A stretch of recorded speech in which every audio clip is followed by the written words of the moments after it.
इंसान को वरना तौअत के लिए कुछ तुम ना था करूबिया, वरना तौअत के लिए कुछ तुम ना था करूबिया। আল্লাহ পাক ইব্রাহিমকে বললেন, ইব্রাহিম চলে যাও, বাইতুল্লাহ নির্মাণ করো, বাইতুল্লাহ। ইব্রাহিম নবী বললেন, রব্বুল আলামিন বাইতুল্লাহ নির্মাণ করব কোথায়? জায়গা তো আমার জানা নাই, খতিয়ান নাম্বার তো আমার কাছে নাই।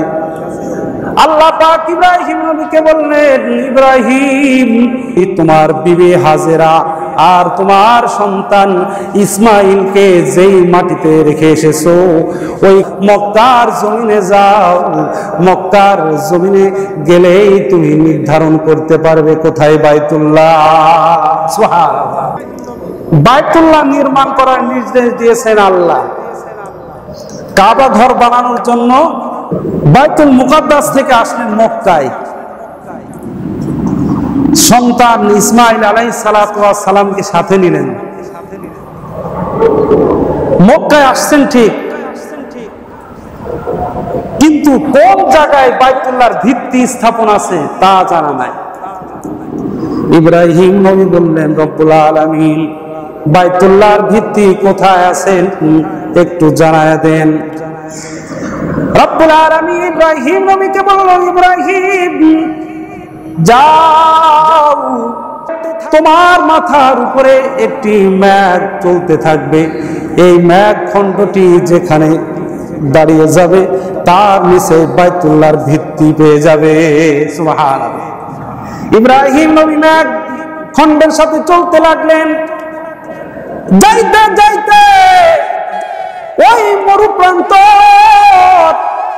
যেই মরুপ্রান্তরে ইব্রাহিম নবী নিজের বিবি হাজেরা ও ইসমাইলকে রেখে এসেছিলেন। ইন্নাস সাফা ওয়াল মারওয়াতা মিন শাআইরিল্লাহ। সাফা এবং মারওয়া পাহাড়ের পাদদেশে জমজম কূপ যেই ইসমাইলের পায়ের গুতাতে তৈরি হয়েছিল তার পাশেই বাইতুল্লাহ দাঁড়িয়ে গেল মেঘখণ্ড। ইব্রাহিম আলাইহিস সালাতু ওয়াস সালাম লক্ষ্য করলেন, হঠাৎ মেঘখণ্ড থেকেই একটা বাতাস জারি হয়ে গেল। ওই বাতাসে বাইতুল্লাহর ভিত্তির উপরে যেই মাটি আর যেই বালু ছিল তা উড়ে চলে গেল। ইব্রাহিম আলাইহিস সালাতু ওয়াস সালাম বুঝতে পারলেন এই তো বাইতুল্লাহর ভিত্তি। বলেন সুবহানাল্লাহ। তিনি বাইতুল্লাহ, আল্লাহর ঘর, প্রথম ঘর বাইতুল্লাহ কাবা পেয়ে গেলেন। ইব্রাহিম নবী এবার বললেন, রব্বুল আলামিন বাইতুল্লাহ পাইলাম, তোমার ঘর বানাবো। কোন ভাটার ইট দ্বারা তোমার ঘর বানাবো? কোন পাহাড়ের পাথর দ্বারা তোমার ঘর বানাবো? রব্বুল আলামিন ইব্রাহিম নবীকে বললেন, ইব্রাহিম 5টি পাহাড়ের পাথর দ্বারা 5টি ভাটার ইট দ্বারা বাইতুল্লাহ নির্মাণ করবা। হেরা পাহাড়ের পাথর, জুবি পাহাড়ের পাথর, লুবনান পাহাড়ের পাথর, তুরে জিতা পাহাড়ের পাথর, হেরা পাহাড়ের পাথর, তুর পাহাড়ের পাথর, জুদি পাহাড়ের পাথর, লুবনান পাহাড়ের পাথর আর তুরে জিতা, এই 5টি পাহাড়ের পাথর দ্বারা বাইতুল্লাহ নির্মাণ করবা। 5 পাহাড়ের পাথর। 2টা পাহাড় আরব দেশে আর বাকি 3টা বাহিরে। আল্লাহ কি করে আনবো? আনার ব্যবস্থা আমি আল্লাহ তাআলাই করছি। ফেরেশতাদের মাধ্যমে সেখান থেকে পাথরগুলি আল্লাহ তাআলা নিয়ে আসালেন। ইব্রাহিম নবী রাজমিস্ত্রি, সন্তান ইসমাইল যুগালে বাইতুল্লাহ নির্মাণ শুরু। আল্লাহ তাআলা সেই কথাটি সূরাতুল বাকারার মধ্যে বলেন, وَإِذْ يَرْفَعُ إِبْرَاهِيمُ الْقَوَاعِدَ مِنَ الْبَيْتِ وَإِسْمَاعِيلُ। স্মরণ করো ওই সময়ের কথা যখন ইব্রাহিম তার সন্তান ইসমাইলকে নিয়ে বাইতুল্লাহর ভিত্তি স্থাপন শুরু করে দিলেন। বাইতুল্লাহ নির্মাণ করছেন।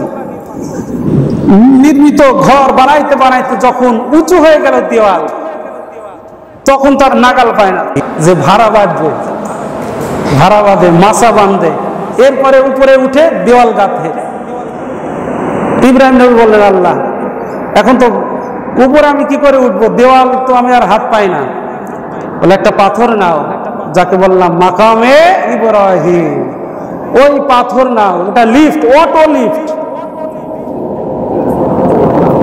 পাথরের উপরে দাঁড়ালেন ইব্রাহিম নবী, পাথর লিফটের মতো উপরে উঠতে থাকলো। বলেন সুবহানাল্লাহ, সুবহানাল্লাহ।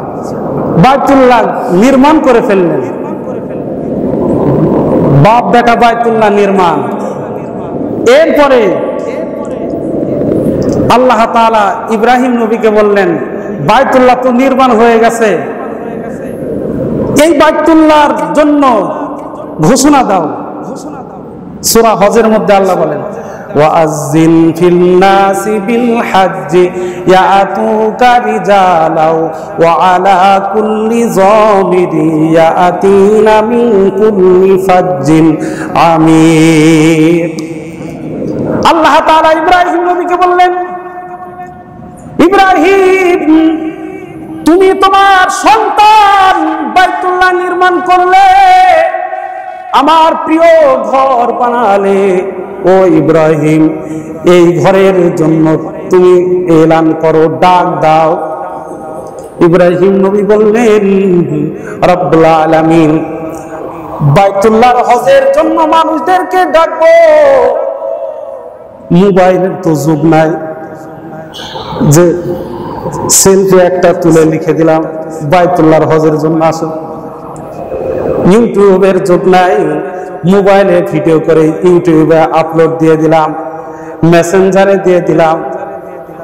মাইক নাই, সাউন্ড সিস্টেম নাই। তাই ইব্রাহিম নবী বললেন, রব্বুল আলামিন বাইতুল্লাহর হজের জন্য ঘোষণা দিব, কোথায় দাঁড়িয়ে দিব, কোন জায়গায় দাঁড়িয়ে দিব। আল্লাহ তাআলা বললেন, ও ইব্রাহিম পাশেই দেখো জাবালে আবি কুবাইসের পাহাড়, জাবালে আবি কুবাইস পাহাড়ের চূড়ায় উঠে যাও, সেখানে গিয়ে আযিন হজের জন্য ঘোষণা দিয়ে দাও। জাবালে আবি কুবাইস পাহাড়ে ইব্রাহিম নবী উঠলেন, উঠে হজের ঘোষণা দিলেন।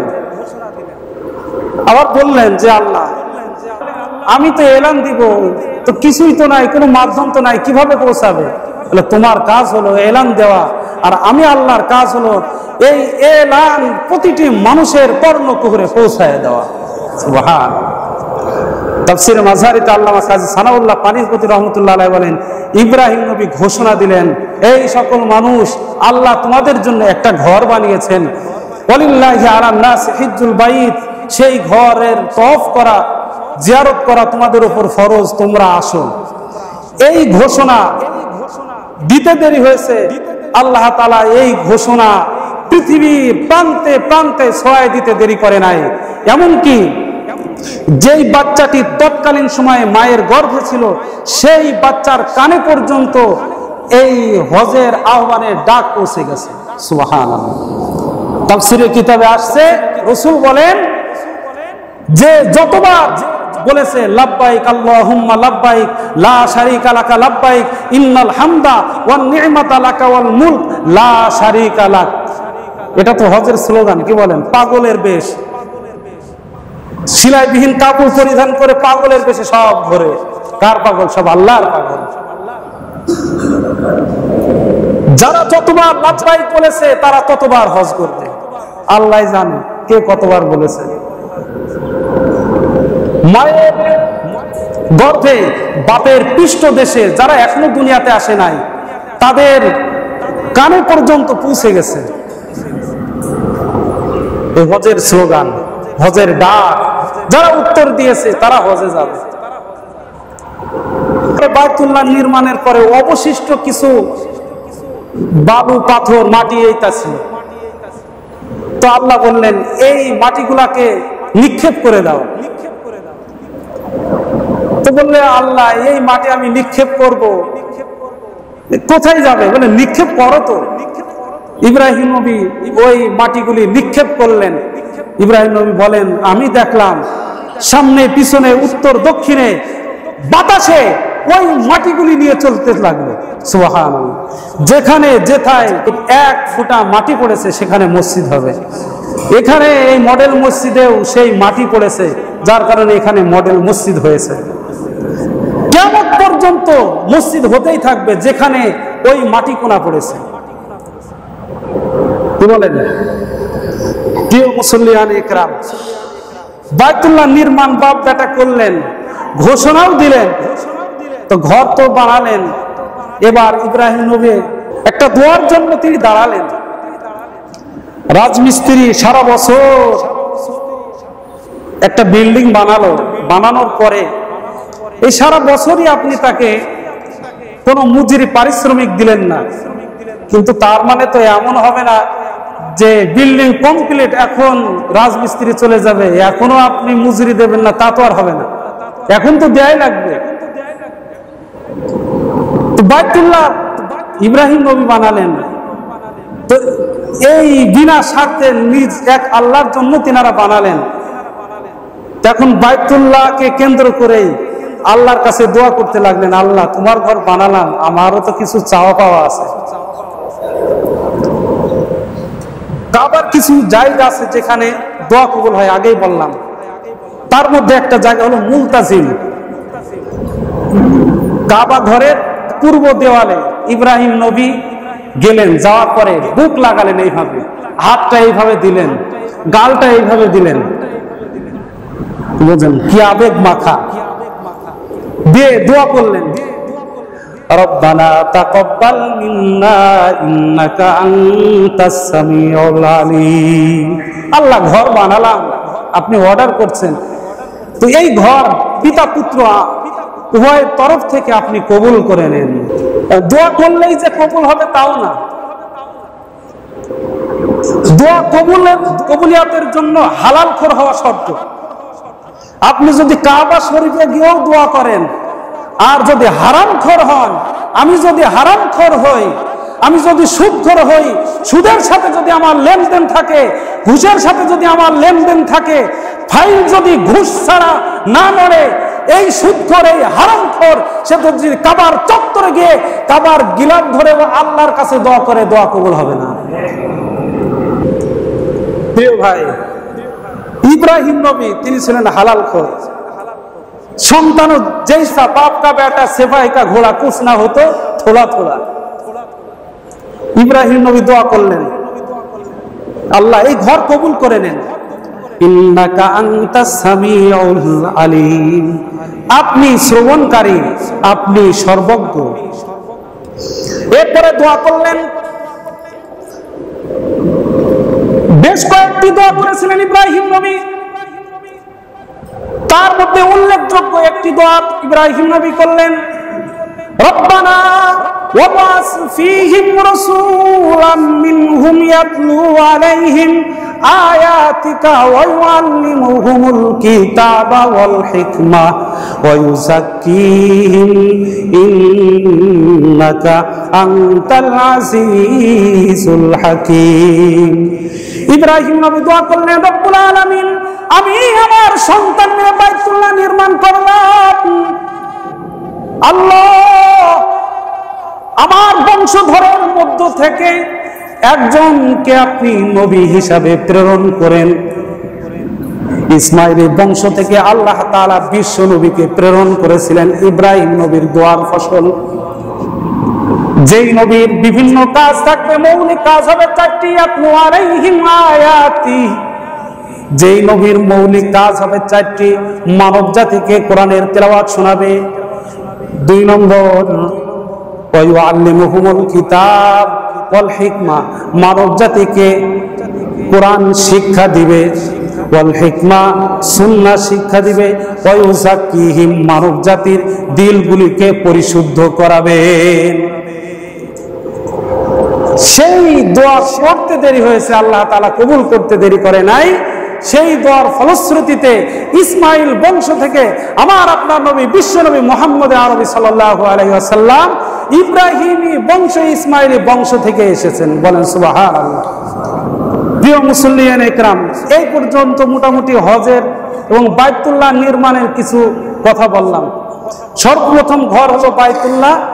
এর 40 বছর পরে আবার ইব্রাহিম নবী বাইতুল মুকাদ্দাস তৈরি করেছিলেন। কারণ ইসমাইল নবীর জন্য কাবা, আর বাইতুল মুকাদ্দাস হলো ইসহাক আলাইহিস সালাতু ওয়াস সালামের জন্য। ইসমাইল হাজরার থেকে তো সারা বিবি, প্রথম বিবি সারা বললেন যে স্বামী, ইসমাইলের জন্য কাবা বানালেন, আমার সন্তান ইসহাকের জন্য বাইতুল মুকাদ্দাস বানান। আবার মক্কা থেকে চলে আসলেন বাইতুল মুকাদ্দাসে। বাইতুল মুকাদ্দাসে ইব্রাহিম নবী বাইতুল মুকাদ্দাস ইসহাক নবীর জন্যই তৈরি করলেন। বলেন সুবহানাল্লাহ। 40 বছর পরে এই হলো মোটামুটি বাইতুল্লাহর নির্মাণের ইতিহাস। এই বাইতুল্লাহ যে ঘর, আমরা বলি, অনেকে ভুল বলি অনেক সময়, যে এই মডেল মসজিদকে অনেকে বলি সরকারি মসজিদ। এটা ভুল কথা। এটা সরকারি মসজিদ, এটা মাননীয় প্রধানমন্ত্রী বানিয়ে দিয়েছেন। কিন্তু আল্লাহ ঘোষণা করেন ওয়া আন্নাল মাসাজিদা লিল্লাহ, পৃথিবীতে যত ঘর আছে সিজদার ঘর, সব কার ঘর? একটু জোরে বলেন, কার ঘর? আল্লাহর ঘর। আমাদের সহজের জন্য মাননীয় প্রধানমন্ত্রী বানিয়ে দিয়েছেন, কিন্তু ঘর মূলত আল্লাহ। এই আল্লাহর ঘরে সিজদা দেওয়া, আল্লাহর ঘরে অংশগ্রহণ করা, আল্লাহর ঘরে আসা, এটা নিরাপত্তার ঘর। এই ঘরে আসলে দিলে শান্তি লাগে, লাগে কিনা? লাগে। কেন লাগে? যেহেতু বাইতুল্লাহ হলো নিরাপত্তার ঘর, সেই ঘরের শাখা ঘর হলো এই ঘর, এই জন্য এটাও নিরাপত্তা। এই ঘরে মারামারি করতে নাই। এই জন্য মসজিদে এসে কমিটি বানানোকে কেন্দ্র করে মসজিদে মারামারি করা এই জন্য হারাম। মসজিদে কথা কাটাকাটি করা হারাম, কারণ এটা হলো নিরাপত্তার ঘর, আমানের ঘর, শান্তির ঘর, প্রশান্তির ঘর। এই জন্য এই ঘরে এসে আল্লাহর ইবাদত করা। আল্লাহ তাআলা আমাদের সকলকে যা কিছু বললাম এই অনুযায়ী আমল করার তৌফিক দান করেন। সকলে